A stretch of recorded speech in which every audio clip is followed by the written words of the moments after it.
بسم اللہ الرحمن الرحیم۔ ایک دفعہ کا ذکر ہے، نبی کریم صلی اللہ علیہ وسلم اپنے گھر میں جلوہ فرما تھے۔ اسی دوران ایک سوالی آیا اور آ کر عرض کرنے لگ گیا، یا رسول اللہ صلی اللہ تعالی علیہ وسلم، میں فقیر آدمی ہوں، میرے بہت سے بال بچے ہیں، اللہ تعالیٰ کے لیے مجھے کوئی چیز عنایت کریں جسے میں اپنے بچوں کے لیے گھر لے جا سکوں۔ نبی کریم صلی اللہ علیہ وسلم نے اپنی بیوی حضرت عائشہ رضی اللہ تعالی عنہا سے فرمایا، عائشہ دیکھو، گھر میں کوئی چیز ہے تو اس سوالی کو دے دو۔ حضرت عائشہ رضی اللہ تعالی عنہا گھر کے اندر تشریف لے گئیں اور تھوڑی دیر کے بعد واپس آ کر عرض کرنے لگیں، یا رسول اللہ، گھر میں تو اس وقت کوئی چیز نہیں جو سوالی کو دی جا سکے۔ لہٰذا حضور اکرم صلی اللہ علیہ وسلم نے اس سوالی سے فرمایا، اے سوالی، اس وقت تو گھر میں کوئی چیز موجود نہیں جو تجھے دی جائے، پھر کسی وقت آنا، اللہ تعالیٰ نے ہم پر کرم فرمایا تو ہم تجھے کوئی چیز ضرور دیں گے۔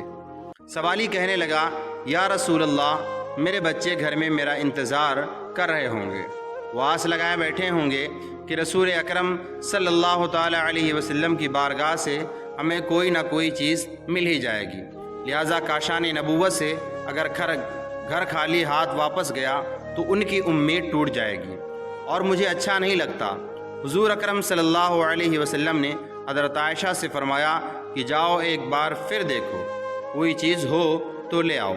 حضرت عائشہ ایک بار پھر اندر تشریف لے گئیں اور بڑی احتیاط سے گھر کا کونا کونا چھان مارا کہ کوئی ایک چیز ایسی مل جائے جو نبی کریم صلی اللہ علیہ وسلم سوالی کو دے سکیں اور وہ در نبوت سے خالی ہاتھ نہ لوٹے، لیکن کوئی ایسی چیز نہ مل سکی۔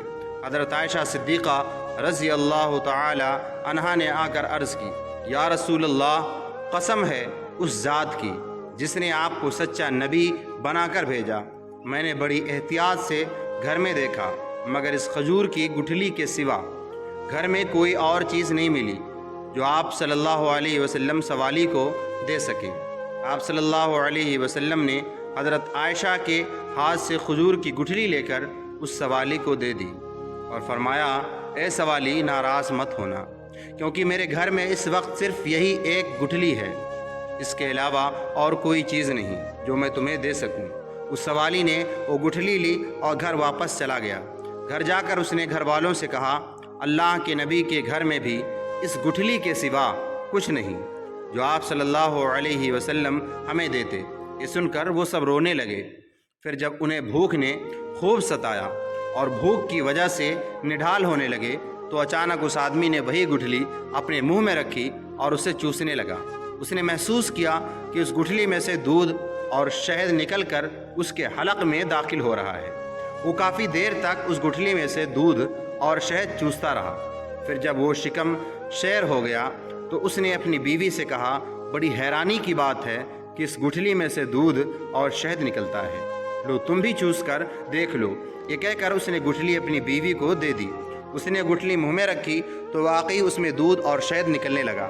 اس طرح جب سیر ہو گئیں تو باری باری سب گھر والوں نے اس گٹھلی کو چوس کر دودھ اور شہد سے اپنی بھوک مٹا لی اور اللہ تعالیٰ کا شکر ادا کیا۔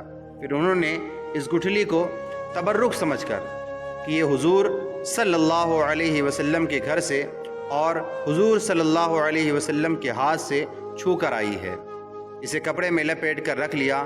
جب دوسرا دن ہوا اور عورت کو بھوک لگی تو اس کو گٹھلی کا خیال آیا، لہٰذا وہ عورت گئی اور جس کپڑے میں اسے لپیٹ کر رکھا تھا اٹھا کر لے آئی۔ جب اس نے اس کپڑے کو کھول کر دیکھا تو وہی گٹھلی سرخ یاقوت بن چکی تھی، جس کی روشنی سے سارا گھر جگمگانے لگا۔ وہ بہت حیران ہوئی۔ بہرحال اس نے گٹھلی لی اور بازار چلی گئی، وہاں اس نے اسے 60,000 درہم کے عوض بیچ دیا۔ اس طرح نبی کریم صلی اللہ علیہ وسلم کی برکت سے ان کی بھوک ختم ہو گئی اور افلاس اور تنگ دستی دور ہو گئی۔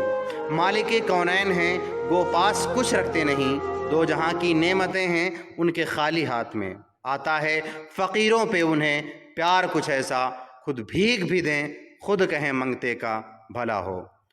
اسی طرح کی اسلامی ویڈیو دیکھنے کے لیے ہمارے چینل کو سبسکرائب کریں۔ اللہ حافظ۔